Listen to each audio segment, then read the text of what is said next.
Trisha Paytas has been in the news a ton recently because of her feud with the D'Amelio sisters and James Charles. But it seems that fight might be catching up with her because she was the latest person involved in a Twitter death hoax, and I would assume that one of those fandoms is responsible. I'm Mackenzie, you're watching I.O., and before we get into it, I wanted to let you guys know that one of our sister channels, Landon Productions, is relaunching, and Landon is back and better than ever. So if you're into funny reactions, make sure to check out the channel. The link is going to be in the bio.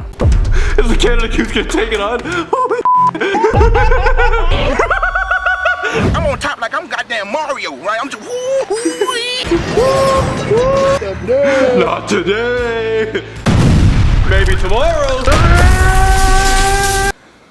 Okay, is this real life right now?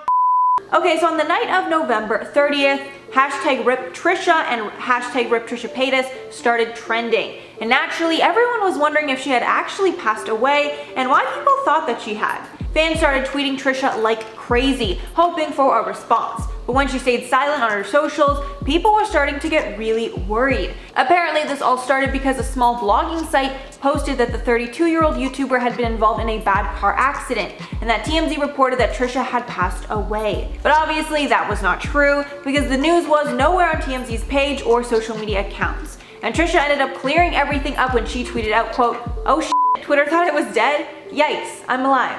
And then the Twitter hashtag description was updated to include, "No, Trisha Paytas is not dead." But of course, after the news that she was actually fine, people started memeing the situation like they always do, with people sharing this alleged DM they received from Trisha, with her saying that her lawyers would be in contact because people were falsely claiming that she was dead. But I'm pretty confident that's either fake or from a different time. People even put up a fake tweet from James Charles, with it saying that his mood got way better after he learned that Trisha had potentially passed away, obviously hinting at all their recent drama. Then some other social media stars shared their shocking reactions, like Dominic DeAngelis, who was her frenemy on The Reality House. And then people, of course, were joking in support of the accident if it happened, because people online are incredibly savage. And it's good to see that nothing is wrong with Trisha and that she's totally fine. Honestly, I also can't wait for a podcast with H3 frenemies so I can get the full scoop on what went down. But I guess that is a warning that if you mess with massive creators like the D'Amelios and James Charles, their millions of fans might mess with you a little bit. So that's all for the story. Let me know your thoughts below.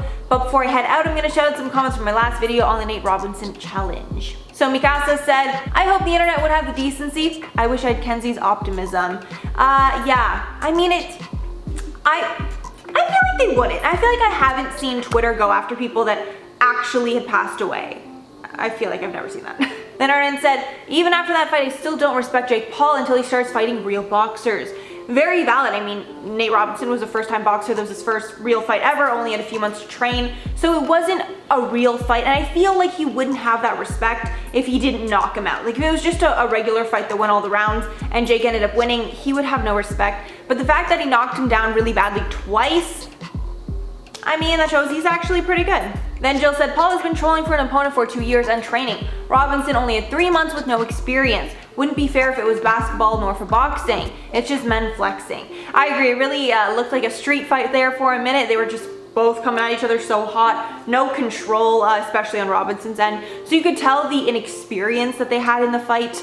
Yeah, but you're right, like truly Jake has been training for this for a long time, so he definitely had quite an advantage. Alright everyone, that's all for the video today. Thanks so much for sticking around. If you made it all the way here, if you like the channel and want to subscribe, click that subscribe button below. I've been your host, Mackenzie Smith, and I'll catch you guys in the next one.